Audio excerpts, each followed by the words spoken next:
ایک صاحب کا سوال ہے، ہمارے گھر میں ایک غسل خانہ ہے جہاں ہم سب نہاتے ہیں اور وہیں پہ پیشاب بھی کرتے ہیں، مجھے نماز پڑھنی ہوتی ہے، کیا اس غسل خانے میں وضو کرنا جائز ہے؟ تو جواب ہے غسل خانے میں پیشاب نہیں کرنا چاہیے۔ دو چیزیں ہوتی ہیں، ایک غسل کی جگہ ہوتی ہے، ایک تقاضا کرنے کی جگہ ہوتی ہے۔ اب یہاں پہ ایک جگہ انسان صرف غسل کرتا ہے، غسل کرنے کی جگہ علیحدہ ہوتی ہے، تو وہاں پہ پیشاب کرنے کی ممانعت ہے، اس لیے کہ اس سے انسان کے دل میں وسوسہ پیدا ہوتا ہے، بعد میں کوئی چھینٹیں پڑیں گی، سوچے گا پتہ نہیں میرے کپڑے پاک ہیں یا نہیں ہیں، تو اس لیے جو غسل کرنے کی جگہ ہو وہاں پہ صرف غسل کیا جائے، وہاں پہ پیشاب نہ کیا جائے، اس سے بچا جائے۔ ہاں کوئی اور جگہ نہیں ہے، وہیں پہ غسل کیا جاتا ہے، وہیں پہ پیشاب وغیرہ کیا جاتا ہے، تو اس کی گنجائش ہے، کیونکہ متبادل جگہ کوئی نہیں ہے۔ ایک صاحب کا سوال ہے، اگر وضو کے دوران کوئی ایسا خشک رہ جائے تو دوبارہ وضو کرنا چاہیے یا اسے سپر پانی ڈالنا چاہیے؟ مثال کے طور پہ میں نے وضو کیا، وضو کے بعد میں نے دیکھا تو میرا بازو خشک تھا، اب باقی وضو تو میں نے کر لیا، میرا بازو خشک ہے، تو اب مجھے کیا کرنا چاہیے؟ مجھے صرف جو جگہ خشک ہے اس کو دھو دینا چاہیے، باقی پورا وضو دوبارہ کرنے کی ضرورت نہیں ہے۔ ایک صاحب کا سوال ہے، اگر ایک نمازی وضو کرتا ہے اور جس برتن میں پانی لے کر وضو کیا اس برتن میں کچھ پانی بچ جاتا ہے، اس بچے ہوئے پانی کو دوسرا آدمی وضو کے لیے استعمال کر سکتا ہے یا نہیں کر سکتا؟ تو جواب ہے وضو کا بچا ہوا پانی پاک ہے، دوسرا آدمی اس کو استعمال کر سکتا ہے، ظاہری بات ہے ایسا آدمی نے وضو کیا، جو بچ کے اب دوسرا آدمی اسے وضو کر لے گا۔ ایک صاحب کا سوال ہے، مستعمل پانی اور غیر مستعمل پانی، مستعمل پانی استعمال شدہ پانی اور غیر مستعمل پانی نہ استعمال ہوا پانی،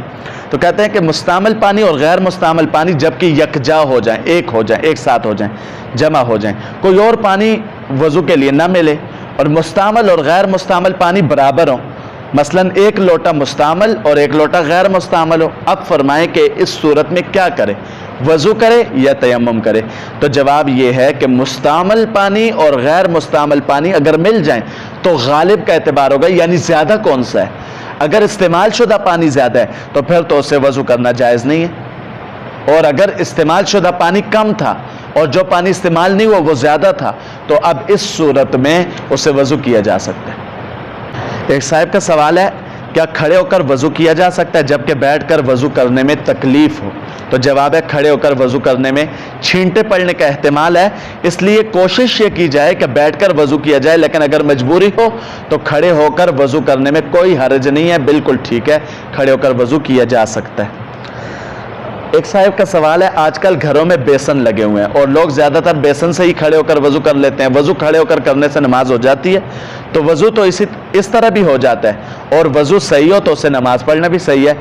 لیکن افضل یہ ہے کہ قبلہ رخ ہو کر وضو کیا جائے، لیکن جیسے گھروں میں آج کل ظاہری بات ہے باتھ روم کے اندر وضو نہیں کر سکتے، نیچے چھینٹیں پڑتی ہیں اور واش بیسن ہوتے ہیں باہر، تو واش بیسن میں وہاں پہ کھڑے ہو کے انسان وضو کرے تو اس میں کوئی حرج نہیں ہے۔ ہاں اگر بیٹھ کے وضو کرنے کی کوئی صورت بنتی ہو تو زیادہ بہتر ہے۔